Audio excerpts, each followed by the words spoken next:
up, y'all, and welcome back to Found Bytes, a game review series. My name is Brian, and I'll be your host. If you don't know about us, we're all about testing out and finding small, high-quality video games. This is a podcast that aims to respect your time and money as a gamer and a consumer by sifting through storefronts and sales to find those gems that may be worth your precious resources. If you're interested in reaching out or helping out, check out the links in the description of each episode to access our email, Twitter, website, and YouTube channel. But enough about the show. Let's get into our next game.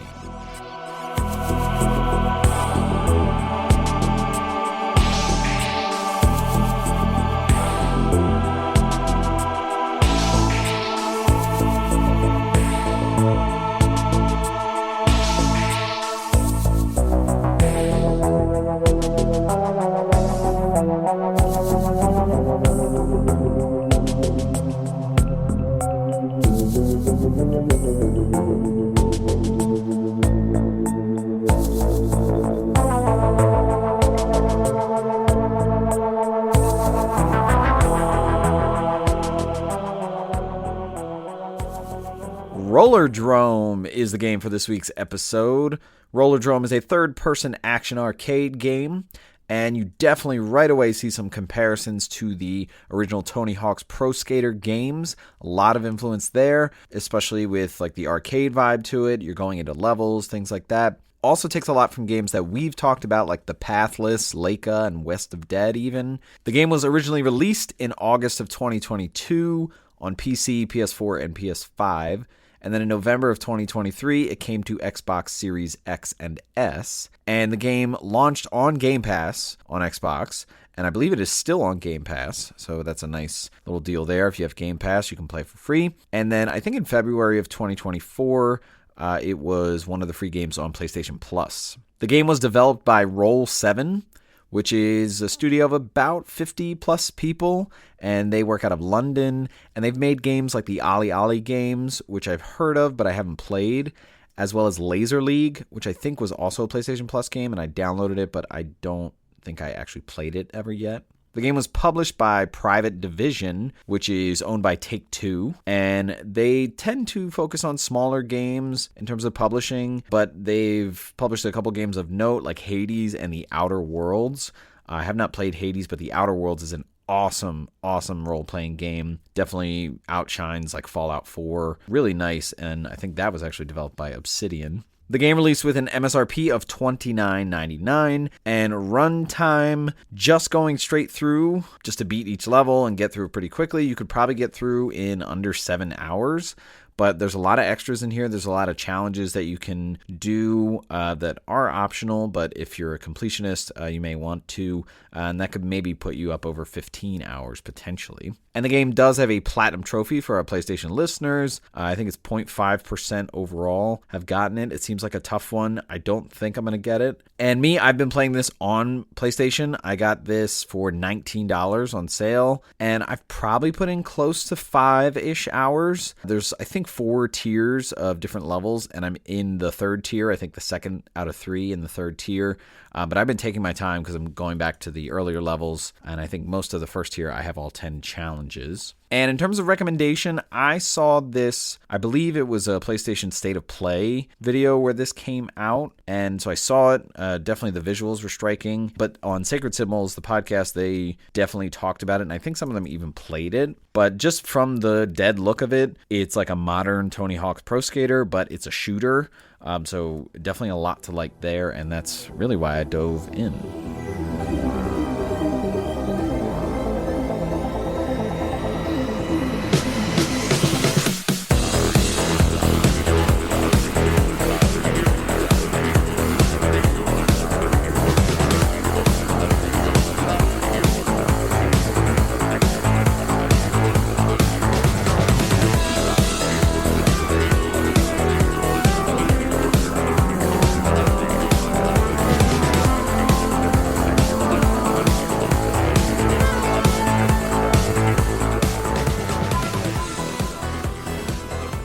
All right, let's talk gameplay for Rollerdrome.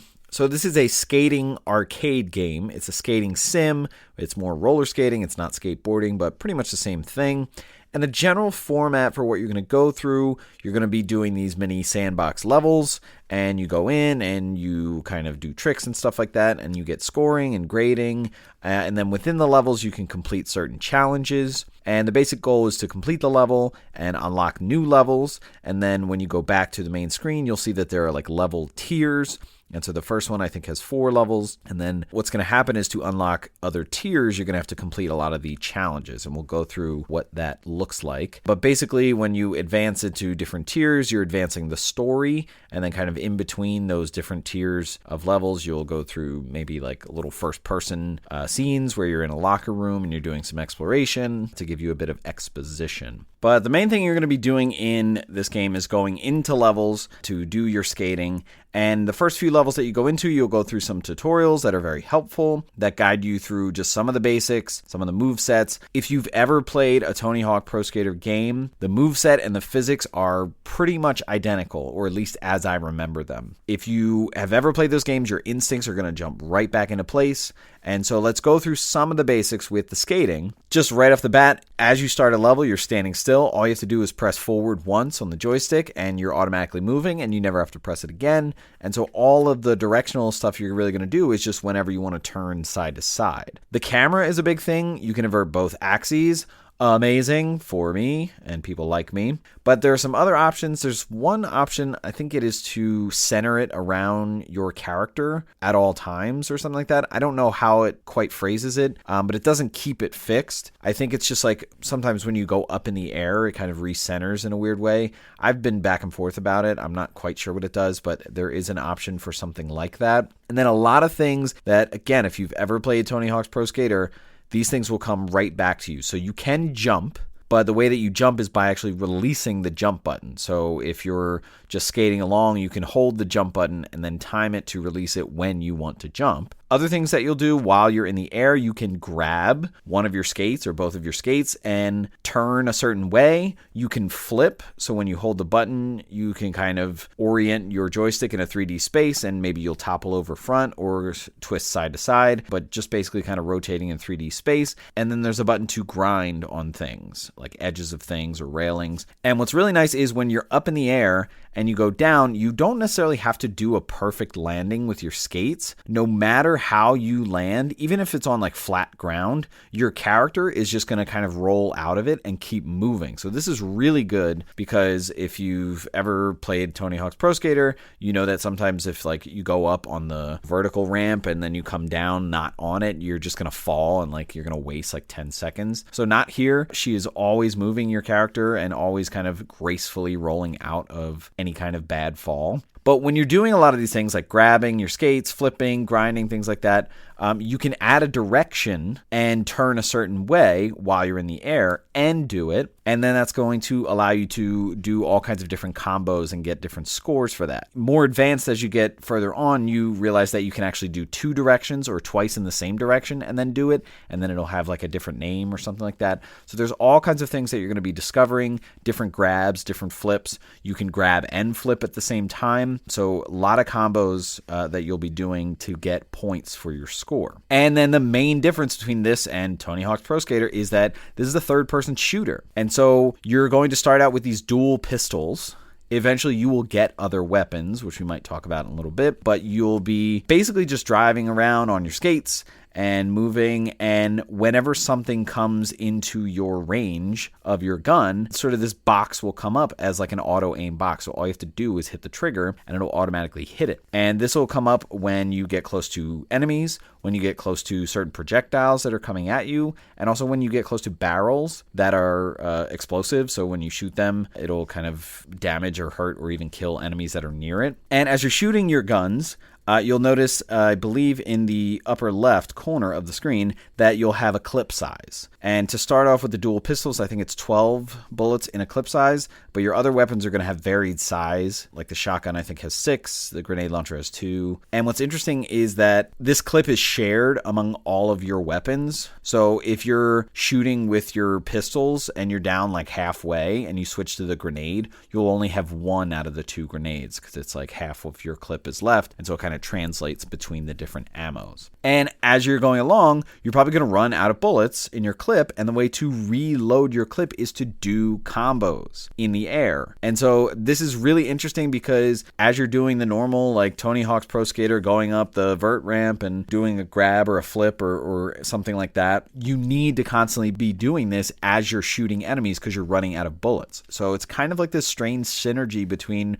like a skating arcade game and a shooter, and I really like how they work together. Something else that's really good in this game is that with shooting, you have this bullet time function. It's called reflex time, and basically it'll slow down time, and you can turn around or turn any way and aim your shot and hit who's ever in range.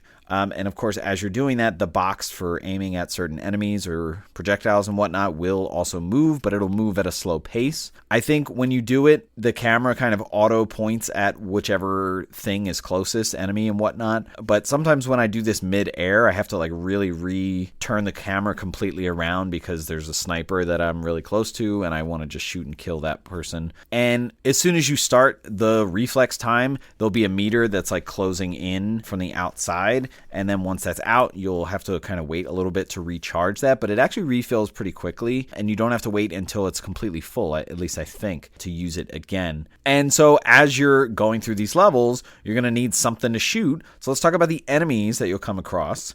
There's a really good variety of the different types, and you'll be exposed to simpler ones in the beginning, and then eventually you get to more complex ones. So there'll be melee enemies, there'll be snipers, there'll be these enemies that shoot rockets, some that throw mines like very far away. And they're also going to have other variations, like how much health they have. So certain enemies that are tougher are going to take more shots to kill them. And you're also going to see a varied amount of defenses. So some of them will actually be holding shields. Some of them will do crazy things like if you shoot them once, they'll teleport to another side of the arena. Or there are these enemies that you hit them once, this like invincibility bubble will come around them for a little bit. So this is where some of the bullet time, the reflex time comes in, because some of these enemies that shoot up a defense after you hit them, if you can shoot them really quickly in a row in a short amount of time, you might be able to kill them potentially in one encounter. And what's really good is that there are a lot of indicators visually, and we'll talk about the visuals and the coloration when we talk about the vibe. But anytime that like a sniper or a long shooter is about to shoot you, there'll be a line kind of pointed right at your character that you'll see no matter what angle you're at. And if it's like gray or blacked out, that means they haven't really found you. If it's orange, that means they're about to shoot you. And when it turns white, that means they are literally shooting you right at this moment. And so what that brings in is the dodge mechanic, because your character can dodge. Recovery time for the dodge is actually pretty quickly. Like I was dodging kind of multiple times in a row, even in reflex time. But what's really great is you can do what's called a perfect dodge,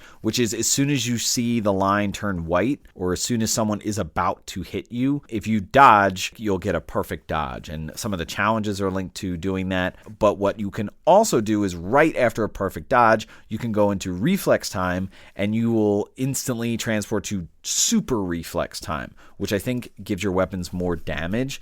So you definitely want to be aware of that and get that timing down. It's really not that bad, the timing. It's not like trying to parry in a Souls game or something like that, which I find difficult sometimes. It's actually pretty helpful, the visual indicators, like as soon as it turns white, just dodge and then immediately go to reflex time and you'll kind of just dive right into it. So with the dodging, you're avoiding attacks, obviously. And even if you dodge it when the line is still orange, basically what you're going to do is kind of stave off their aim for a bit, and you'll see like the aim lines of the snipers just kind of moving about. But when it gets hectic, you're going to have to keep dodging multiple people that have you in their aim. And the thing with enemies and how it works in these levels is that these are going to be the indicator for beating the level, because you have to beat all the enemies, you have to kill them in order to complete the level. So keep that in mind if you're doing other things, which we'll talk about in a minute with challenges, where like if you have something else that you want to do before the level's over, don't kill the last enemy and then you can keep going. Other things are that enemies will come in multiple waves or periodically just get added in or teleport in. And so even if you have it down to a couple enemies, you might want to hurry up and kill them, because if another wave is coming more quickly, you might have leftover enemies and really compounding the enemy situation. So let's talk about some of the levels. So the environments that you're going to come across, they vary a lot. The settings, like you'll be in a canyon, you'll be inside a mall, you'll be at like a ski resort outside. A lot of the things that you're going to be interacting with are going to be like skate park things, just kind of plopped in there. I don't know all the specific names for this, but there are a lot of ramps, a lot of railings. But what I really like is that a lot of the different things you can interact with and grind on or, ramp off of are really a fusion of the landscape. Like the environment's kind of really coming to life, which I guess is really not new for Tony Hawk's Pro Skater games. But again, I think it really gels well, especially when you're in the mall, like going up the escalator, like you can grind on the one side. Traversing through the levels, some of these are going to be like vastly flat, like when you're in the canyons and it just has random kind of ramps or bumps in the middle. Sometimes you'll have to jump over big gaps to get to like different parts of the level. Sometimes you'll have to like grind and get all the way up. There is a lot of verticality in some of these. So traversing through this, really exploring each of these levels. The challenges do a good guide to help you like know what's there, but you'll definitely see some opportunities to explore around in these levels. Whenever you come up to a vertical ramp, what you can do is hold a button, and instead of just kind of going up the ramp and doing tricks and coming right down back the ramp, you can kind of move through it. Again, that's right out of Tony Hawk's Pro Skater. There's a mechanic for that. You can do wall rides, and then you can jump off the wall. The arcade aspect is interesting in this game. So what is different, and I think a real saving grace for this game compared to Tony Hawk's Pro Skater, is that time counts up instead of down. In especially Tony Hawk's Pro Skater 2, that's the one I remember the most. I think you have like 2 minutes in a level, and it's like impossible to see everything. So I like that you kind of have more time. You can go at your pace, and you can really see as much as possible in the level. You can definitely like overstay your welcome or have it affect your score at the end for staying in the level too long. And speaking of score, so at the end of the level, you will get a score for how you did in the level, and then a grade. So I think it goes from D all the way up to S. And I don't know if any of the challenges really want you to get a certain grade. Probably in the trophies. Again, I haven't checked the trophies, but one of them I'm sure is like get an S grade for all levels, which is insane. But a lot of what you're doing with your combos throughout the level is you're going to be bumping up that score by doing combos and by also keeping your multiplier up. So this is where the arcade aspect is really in full force. So you'll have a number that kind of pops up on the right side of the screen anytime you kill an enemy. And then the number will be kind of full or almost full with a certain color. And as long as you're not really doing anything like tricks or anything like that or killing enemies, that coloration of the inside of the number will flow down like a meter. And all you have to do is before that flows down, kill another enemy or do more tricks or something like that to keep that multiplier up and, hopefully even have it go up another level. And that's really going to multiply your score and really get you that score at the end of the level. Challenges are something else that are available to look at on the main menu as you're selecting what stage to go in. So each level has 10 challenges for you to do. And again, it's not really the goal of each level. The goal of each level to beat it is to kill all the enemies. But the thing about the challenges is that to get to higher tiers of levels, and I believe there are 4 tiers, you have to perform a certain number of these challenges. You have to fulfill them. And what I like also is that you can kind of fulfill any ones that you want. So for example, if you see on the 4th level, it says get a high score of like 500,000 or something like that, and it's a really tough level and you're not good at it, just don't do that challenge because there are plenty of other challenges for you to do in order to get to other tiers. So it's not like you have to do all the challenges to get all the way through the game. So I like that. You can kind of pick and choose based on your strengths and stuff like that. But a lot of these challenges are going to be simple. Like I said, high score ones. Some of them might be like do this particular trick somewhere in the level. Some might say like do this trick by a particular trick icon. Sometimes it might be out of reach or tough to get to, so that's a little bit of a challenge. You often in each level have to collect 5 of these kind of skater token things, which isn't anything new. I mean, if you've played Tony Hawk's Pro Skater, it would be like collecting the letters for skate. You might have challenges that say like kill a number of enemies a certain way. And so there's all different kinds of things. And what I really like is it might say do this specific trick or do this specific trick by the trick icon. And then as you're in the level, when you hit the pause menu, it shows you how to do the trick. like right under the challenge, it'll say like right and square to do this grab. And it's just a small quality of life thing because it gets really annoying if you're trying to look up, like, I don't remember which turn or which grab this is called. And if it says like do a back grab or I don't know the names of anything, but you could be messing around all day and even button mashing and not quite know what you're doing or what it's called. But I love that it gives you that detail of saying like, here's how to do the trick. You don't have to go crazy trying to figure that out. Progressing in this game, so like I said, beating a level requires you to kill all the enemies, and the level tiers for the challenges, like I said, you do a certain number of challenges to unlock the next tier of levels, but it is possible for you to die in a level, so you do have a health meter in the top left corner, I believe right above your ammo, and as you get hit, you lose health, but as you kill enemies, they drop health. So any enemy that dies, you'll see sort of these like emerald gems or something like that, and all you have to do is drive by them and you'll get that health. So again, kind of further feeding that mechanic of like, okay, you have to kill enemies and you have to do combos to reload your weapons. And if you get hit, you have to kill enemies so that you can get their health. So it all kind of feeds into the same pot. But what I do like is if you die, you can obviously retry the level. It's no big deal. But if you completed a challenge before you died, it's still completed. So it's not like you have to complete the challenge and beat the level. So I really like this. Some people who are maybe more challenge oriented might not like this forgiving aspect of the game, but I think it's really nice. It's really refreshing. I was really surprised the first time I died. I was like, damn, I did that challenge. That's really hard. Now I have to do it again. But I looked at the menu and it was all good. There are also bosses in this game. I don't know how many, but I think at the end of the second tier there was a boss. And so I'm assuming there's one at the end of the third and the fourth, but I don't know. Also, how it defines bosses, I don't know. But this particular boss I'm remembering was actually after beating a level. It was like a second part to the level. So if I died, I actually had to beat the level again. So that was a bit of a challenge. And in terms of pacing, we talked about tutorials. The beginning of this game is great with tutorials. There are really not that many things you can do. It's pretty basic. And so it lays it out for you and it gives you kind of like an open skate park there. And I also like the pacing of challenge in this game. Like the first few levels are pretty manageable. You're getting some of the basic enemies, but then as you get further, it introduces a little tougher enemies or more at a certain time, more in waves. So the idea of introducing new enemies is also something that's well paced. Once you get to the third tier, I mean, I died like 4 or 5 times on a level and it was really tough, but eventually I got through it.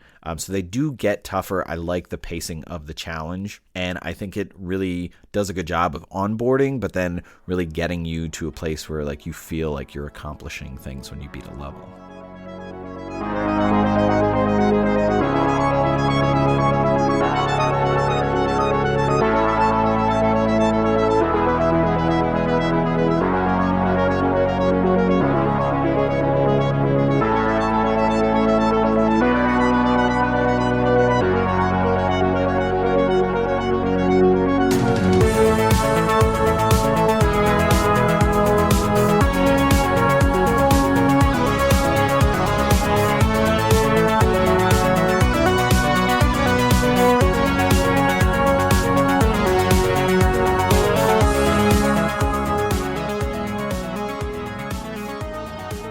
All right, let's talk about the vibe of Rollerdrome. So visually, I cannot make enough comparisons between this and Void Bastards and also Leica, which is one of our recent episodes. So it has this comic feel to it. Like the characters, the enemies, the landscape, everything is like thickly outlined. Sometimes it has a shading or lines on it. Like your character, the detail on their face, when you look at even just the main screen or the icon, the details of like the creases or the wrinkles and the shading and how that works definitely has that kind of comic book vibe to it. As you're moving, it feels a bit weird. It almost feels like a stop motion feel to it. Like you're kind of in that music video, Take On Me, where the guy's like, you know, kind of slowly moving. And it is 3D, like the characters, you know, it is third person, but something about the way it's outlined, it almost looks like, you know, there's this weird gyration or stop motion feel to it. And seemingly there really is pinpoint detail about the characters and the landscapes and things like that, whether from near or far. I think it has a lot to to do with the outlining and the shading,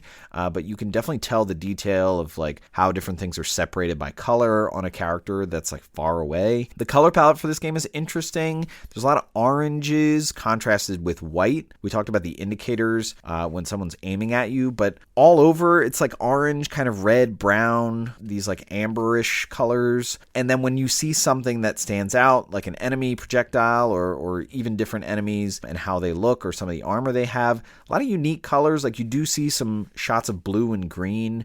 There's one enemy that does an aiming thing that is blue. I hate that enemy because they kind of leave behind almost like Iceman, like a track of this like blue fire. But it's different from when a sniper, because the sniper is orange. When you see the blue thing coming, oh, it's such a pain in the ass. But those very specific, unique colors do stand out. And then the importance of indicators. So we talked about if you're getting shot at, when to dodge, but also when your ammo is low, it actually changes color, like the box that has the ammo. And that coupled with the sound effects, which we'll talk about in a second, I think is such a great small detail, because if you're not looking at your ammo, and you're probably not, you can see a color change kind of out of the corner of your eye. So that is something that is helpful. As well as when you're taking some shots, like with the shotgun, there's almost like a mini game, kind of like Returnal, the reload mechanic there, where it's like you can do a slug shot if you just, wait for the indicator to, from both sides, come in the center and time it perfectly. And the environments, I think the color and the design really make the detail pop. And some of them, like the terrain that you're looking at, again, with the outlining, it almost looks like a topographical map. Like when you're in the canyon area, the way that it's kind of outlined, or if there's a hill or a ramp or something like that, like you really feel like you're looking at a topographical map. The broad color of some of these arenas and environments really do set the mood for how it feels. Like the canyon has like this orangey kind of sandiness to it, or like savanna like thing, but then when you go to like the ski resort outside, like it's snowy and all the environment around is white, so it really does capture the vibe there. And then just small touches, like if you see projectiles coming at you, like the smoke coming out of the back of them or something like that, or the blue kind of fire ice that gets put out all over the arena as it's getting shot at you, and different things, like if you die or if you win the level, like the whole screen kind of changes color, and then the word victory or eliminated comes up, and it kind of pops the camera over to who killed you. In terms of audio, I really like the music in this game. It sometimes has like a slow kind of methodical build and ambiance, but then it gets to like this 80s techno kind of stuff. So it's a weird cross between Narita Boy and Hotline Miami, which are great soundtracks. Really love the vibe of it, and it really gets you in the mood for like, okay, once the level's going, like people are shooting at you and it's like dun dun dun dun dun dun dun dun dun dun. And then sound effects can be a bit chaotic, so there's a lot of things going on. You've got your shots coming out of your guns, you got the enemies kind of shooting their projectiles or even making noises, and then because you're in this like arcade arena, there's almost like a loudspeaker or like an announcer that's announcing. I can't really make out what they're saying, but it's just really interesting. It's this cacophony of different things going on, and then when you get low in your clip, like you can hear the sound effects of the bullet actually change as it's getting less and less, and then when you get down to zero, like it's like cling cling, like there's nothing left in there. So that's really helpful.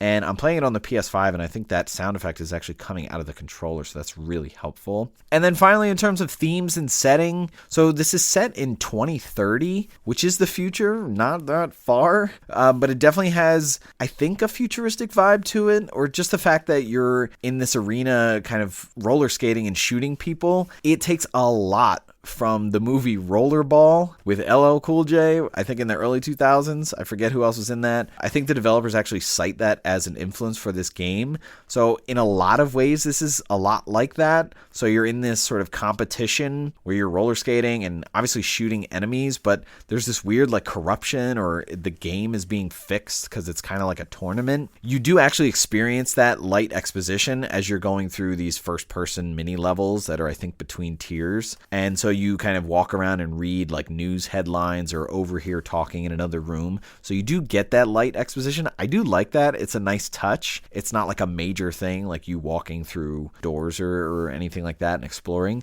but it is nice to just get a sense of like what is going on in this world, because it does really kind of fulfill that rollerball aspect. But also it kind of shuts off the outside world in a lot of ways. You really get minimal context of what's going on in the world, or you're just kind of isolated isolated in this competition, and you don't really know like how futuristic everything else is. And so I like that as like a focus of the scope.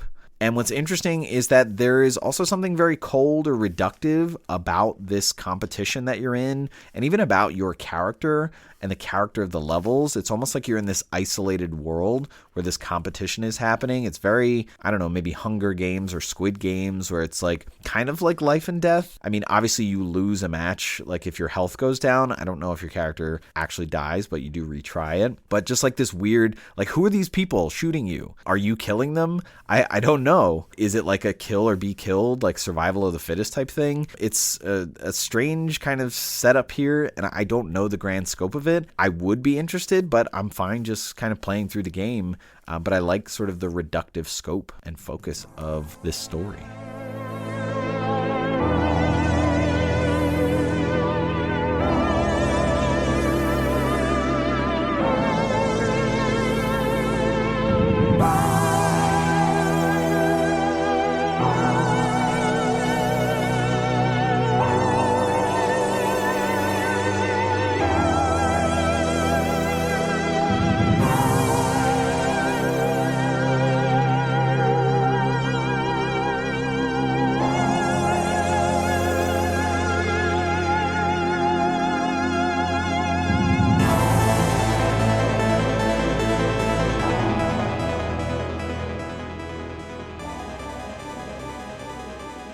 All right, let's wrap up the conversation about Rollerdrome. So this is a fun game. It's a nice arcade vibe. Like, you can just jump in, do a level, go back to a level where you missed some challenges and maybe try to redo it. It's a nice break from more intense games, although the combat can get a little intense itself. I love the tutorials in this game. I think it's very easy in terms of the basics. It's very good at onboarding, and it's very good at pacing the challenge. Like, the levels do get more challenging at a nice linear pace, and eventually it gets really tough. Like, I'm getting my ass kicked in the third tier. And I also like that you can choose what challenges to do to advance, so it's not like you have to do everything. I think getting a high score can be really tough, but some of the other things that you can do to qualify as a challenge and open up some of the advanced tier levels, you're not really locked out of it if you're not good at a particular aspect of the game. Sometimes the combos can be a bit button mashy, kind of just random what you get through, like I'm just like doing things as I'm in the air just to reload. But I think that it balances itself well because the combat really keeps that precision and that intensity about what you're doing, and just like slow motion, just shooting somebody and blowing them away and then doing some tricks. I like that it kind of doesn't emphasize the tricks as much, but if you're doing challenges, you can be more intentional with them. In terms of value, I think $30 for MSRP is kind of high for this game. I think, honestly, $25, we saw like A Hat in Time or Dodgeball Academia at $25. I feel like this game would actually be better at $20 for an MSRP, and then if it's on sale around $15, I think that's great. I wound up paying $19 for it. That's fine. I was really just pissed because I bought it and then like a month later it was on PlayStation Plus. So I was like, damn it. But I think 19 is okay. I think around 15 and under, I think is a really great value for what's in here. I think the quality of this game is really good. The production value, I don't know, because we're talking about a studio of like 50 people or more. I don't see all that value here. I've seen games that have comparable quality that were made by like 5 people. I'm not an insider on the industry, but I don't know if maybe that $30 price tag is kind of trying to be justified by what is being presented, and I just don't see that. But I do think that having it on Game Pass is a huge thing. If you grabbed this when it was on PlayStation Plus, you really have no reason not to try it. If you're a Tony Hawk Pro Skater fan, this game just bleeds it. You will feel right at home. If you're a fan of that, you will love the addition of the combat, and you also like that it's free of that time constraint, because that 2 minutes in a Tony Hawk Pro Skater level, I just feel like is not enough, especially if you want to explore. Honestly, I think this is a good game for the right price. I highly recommend it. It's up to you to figure out what that price is. All right, that's going to wrap it up for this episode. Stay tuned for our next episode to see what new game we found for you.